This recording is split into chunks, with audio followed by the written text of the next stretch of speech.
All right, y'all boys. What's up? It is Jim and May here, back here with another one. And today, man, we got Misfit Six winner OJ Rose. Man, OJ, how you doing, man?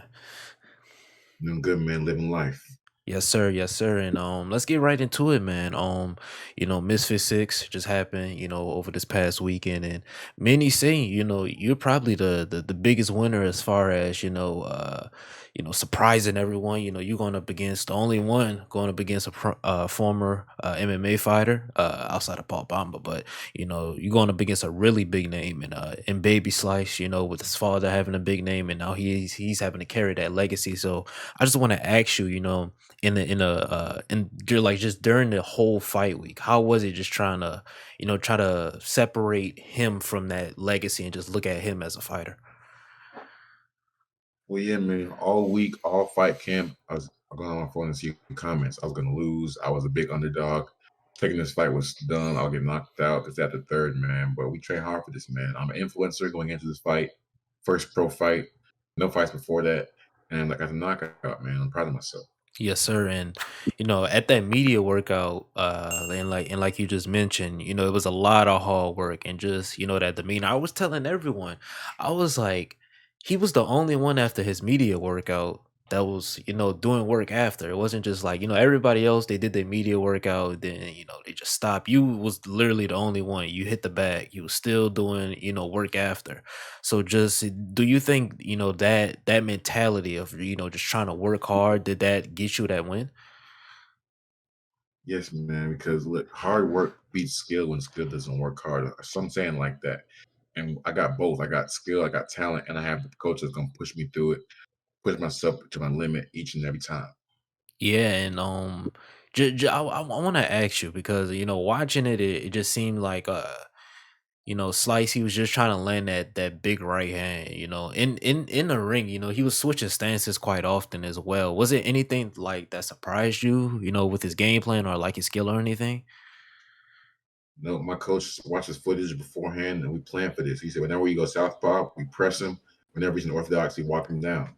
Got the job done. Yeah, and obviously, the controversy around it, with the stoppage, what do you think about the whole stoppage thing and him thinking it was a early stoppage and the fight should have continued?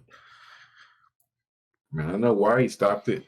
There were about 8 or 9 unanswered punches. He wasn't throwing back, and his head hit the back of the turnbuckle. So the referee had every right to stop it. Mm-hmm. Right, exactly. And I want to ask you yesterday, a couple of days ago, you posted that footage between you and B Dave. It seems like B Dave and Dean, they're obviously teammates, so they're gonna stick up for each other. It seems they didn't like that. It just seems like a lot of people in that camp just really didn't like that you did that. Like, what is your message to them? And like, what was like just like the initial reaction when you just saw them like coming at you? Well, B Dave posted it first. He posted it about the day after we sparred. So I'm just posting it my time. Like I waited 3 months to post it. He waited one day. So who's really posting the footage? But it's no big deal. Yeah, yeah, for sure. And you said that you want, at the media workout, you listed a bunch of names, DDG and a bunch of other influencers. Since that win, you've had a bunch of influencers calling you out. You got Nick who's saying he wants to fight you. You've mentioned the tag team boxing. What do you want next? Man, I want a tag team match. I don't care if it's B Dave and Pineda. I don't care if it's Blueface and DDG. But I want a tag team match. It looks like fun. One on one, I'll take B Dave. I'll take Jay Swingler. Any of these names in my weight class, and even that 175 range that won it, I'll take it because it looks like I'm gonna have a hard time finding an opponent now. And I just want to get your thoughts. Did you see the Chase the Moore fight? I did. What are your thoughts on it? Saw he got banned for it, and rightfully so. You don't hit a man with he's in defenseless. It's not MMA. There's no ground and pound. He knew better. He can say he was in the rhythm. He can say whatever. He knew not to hit him on the ground. He could have got hurt from that. And plus, it's YouTube boxing. It's already hard enough to get serious looks, anyways, and he's making us look bad doing stuff like that. Yeah, yeah, and I just want to ask you, man. being an influencer boxer, I've seen KSI talk about it, and many other influencers, recently talk about how you got to promote yourself, right? You got to just do more than just the YouTube boxing thing. And I kind of want to ask you for your detailed response as to your thought process into promoting, because, you were brought up in a lot of conversations as to like one of the only few on the Misfit Six card to, actually promote your fighting yourself. So, what would be your advice and, the thought process being, behind just promoting? My thing is, well, it's a business after all. This is a business first things first. So you got to sell, put butts in seats. I reached out to all the big names like Fred, Fox, Wade. They didn't want to do interviews with me, so I went to the smaller guys. I had to get my name out there somehow. And yes, Baby Slice, he wasn't the best promoter. He didn't reach. He didn't do bets with me. He didn't talk back. So next time I'll be able to do more. When I get someone that talks trash and stuff like that, I'll do that. I'll do diss tracks if I have to, things of that nature. But yeah, the whole thing is gotta is sell yourself. It's like an influencer. It's a brand. You gotta be able to put yourself out there and get people to buy your product, buy what you're selling. Exactly. And in at Misfit Six, you network. It looked like you network and met a lot of people. How was just that atmosphere, at Misfits, just being there for the first time? It's crazy to think that all the guys I watched on TV were there, like Jadeon, Action Wet, Waleed himself. Like I watch some Memphis all the time, and now I'm on stage myself. It's like wow, it's coming full circle. It's very surreal. Mm-hmm. And just for yourself, as far as your content, now that you're gaining a lot of traction, what do you look forward to?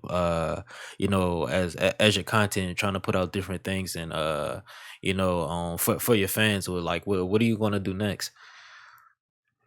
Well, yeah, I made it clear that at least till I hit 1 million on YouTube, I'm gonna keep making content, keep putting my name out there in the YouTube and TikTok realm. And then after that, we'll talk about going pro and all that. As of right now, I'll keep making the content, being the influence. Yes, sir. Yes, sir. And one of the last few questions I want to ask you, just to piggyback off of the content thing. A lot of people say, you don't have personality.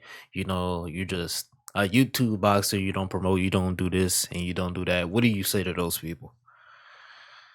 Well, I know for a fact I promoted because Misfits told me to do good job promoting. So I'm that's cap.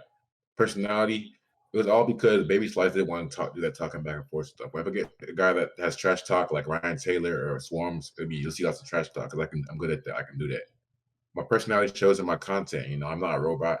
I may box a lot now to get some money, but I still make content. I still make pranks. I'm still that funny guy from before. So nothing else has changed. And just I just want to ask you, in a recent space, I believe yesterday or the day before yesterday, I asked Wade about you. Shout out to Wade Concept, and he had a lot of great things to say about you. Just hearing Wade talk about you at that type of stature. How was that? To hear a big guy in the YouTube boxing community, speak highly of you.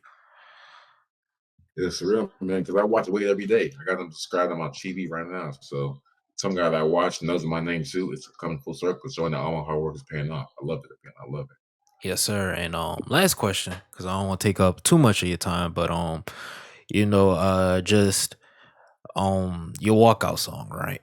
It was very like I don't know if the people at watching it through the screen just like felt it, but it was kind of just like for one, I was not expecting that. I'm not gonna sit here and lie to you. I thought you was gonna come out to some crazy rap song, but hearing that, Yeah. right? And then I went back after Misfit Six. I went back home and I just watched some of your previous interviews and looked at some of your tweets. It seems like you're very, in tune with your religion and things like that. So I just want to ask you, man, just going into that fight, did you just pour all of that out, through God and things like that? Yes. That's my platform I have now. I want to make sure people know that I'm a child of God. I'm very religious. I love God. He got me here. And how could I lose coming into that fight with God on my side? I played on a Christian song. I had God on my back, in my heart. The rest is history. Yes, sir. Yes, sir. And I think that's pretty much it for me. I mean, shit, ain't much more to say, man. You let all your fights do the talking, man. So, anything else you want to say to the people, man, before we go, man? I just want people to know that I want to get my credit for that fight. People say that it was a fluke. I got lucky, early stoppage. Look, I'm a TikToker, YouTuber, whatever you want to call it.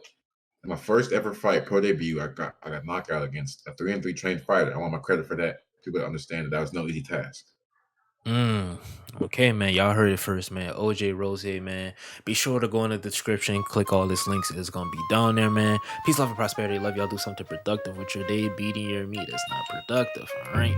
See y'all boys next time, man. It's been Jim and May. It's been OJ. We'll see y'all next time, man.